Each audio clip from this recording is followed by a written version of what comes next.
Matokeo ya darasa la 7 ya mtihani wa utimilifu ama mtihani wa mwaka yameanza kutoka, na hivi sasa tumepata matokeo ya mkoa wa Arusha pamoja na Morogoro. Kuweza kupata linki hii ya kuangalia matokeo haya nitakuwekea katika uwanja wa comment. Baada ya kugusa utafunguka ukurasa huu ambao unaona kwenye screen. Ukibonyeza Arusha basi itafunguka matokeo ya mkoa wa Arusha. Utachagua kwamba ni wilaya, utakwenda kufungua jina la shule, kisha utapata matokeo hayo.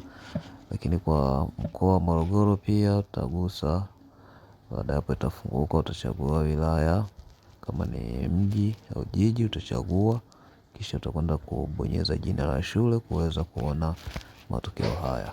Pia tunakukaribisha katika group letu la WhatsApp kuweza kupata update za kielimu, mitihani pamoja na notes bure kwa madarasa yote kuanzia shule za msingi mpaka sekondari. Tutakuwekea link hiyo ya WhatsApp kwenye comment.